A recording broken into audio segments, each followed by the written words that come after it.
बाहर ममता बनर्जी, संसद में राहुल गांधी। टारगेट पीएम मोदी के ये दो ही है। संसद के बजट सत्र के दौरान बीजेपी और पीएम मोदी, संसद में राहुल गांधी तो सड़क पर ममता बनर्जी के निशाने पर है। बिहार चुनाव के दौरान राहुल गांधी चुनाव आयोग की एसआईआर के खिलाफ मुहिम चला रहे थे। अब पश्चिम बंगाल चुनाव से पहले ममता बनर्जी अपना अभियान चला रही है।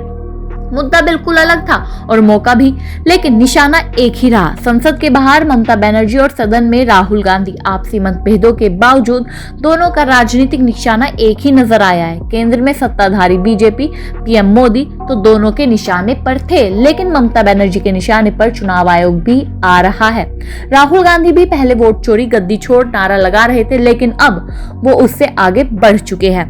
संसद के बजट सत्र में राष्ट्रपति के अभिभाषण पर धन्यवाद प्रस्ताव पर चर्चा होनी थी। बजट को लेकर कहने के लिए दोनों नेताओं के पास कुछ नया नहीं था। संसद में भी और सड़क पर भी जो बातें थी वे पहले ही रखी जा चुकी थी। ममता बनर्जी और राहुल गांधी के बीच राजनीतिक मतभेद किसी से छिपा नहीं है। सत्ता की राजनीति को लेकर भी, बंगाल में कांग्रेस की भूमिका को लेकर भी। राहुल गांधी ने तो सिर्फ राजनीतिक बयानों के जरिए विरोध जताया, लेकिन ममता बनर्जी ने तो शॉल भी काले रंग का लिया हुआ था। अभिषेक बनर्जी भी ब्लैक ड्रेस में थे और चुनाव आयोग के दफ्तर पहुंचे। एसआईआर से प्रभावित तृणमूल कांग्रेस प्रतिनिधिमंडल में शामिल आम लोग भी। पश्चिम बंगाल की मुख्यमंत्री ममता बनर्जी ने दिल्ली में मुख्य चुनाव आयुक्त ज्ञानेश कुमार से मुलाकात की और मीटिंग बीच में ही छोड़कर अपनी पूरी टीम के साथ बाहर आ गई। करीब करीब वैसे ही जैसे नीति आयोग की बैठक छोड़कर निकल जाती रही है।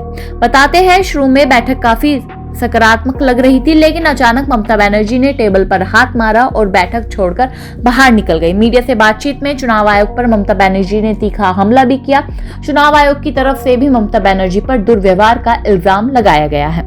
चुनाव आयोग के साथ बैठक में ममता बनर्जी के साथ अभिषेक बनर्जी और कल्याण बनर्जी के साथ वे पूरे परिवार के साथ मौजूद थे, जो एसआईआर प्रक्रिया से प्रभावित बताए जा रहे हैं। ममता ने मीडिया से बातचीत की और बताया कि उनकी शिकायतों पर ध्यान नहीं दिया गया, इसलिए प्रतिनिधिमंडल ने बैठक के बहिष्कार का फैसला लिया।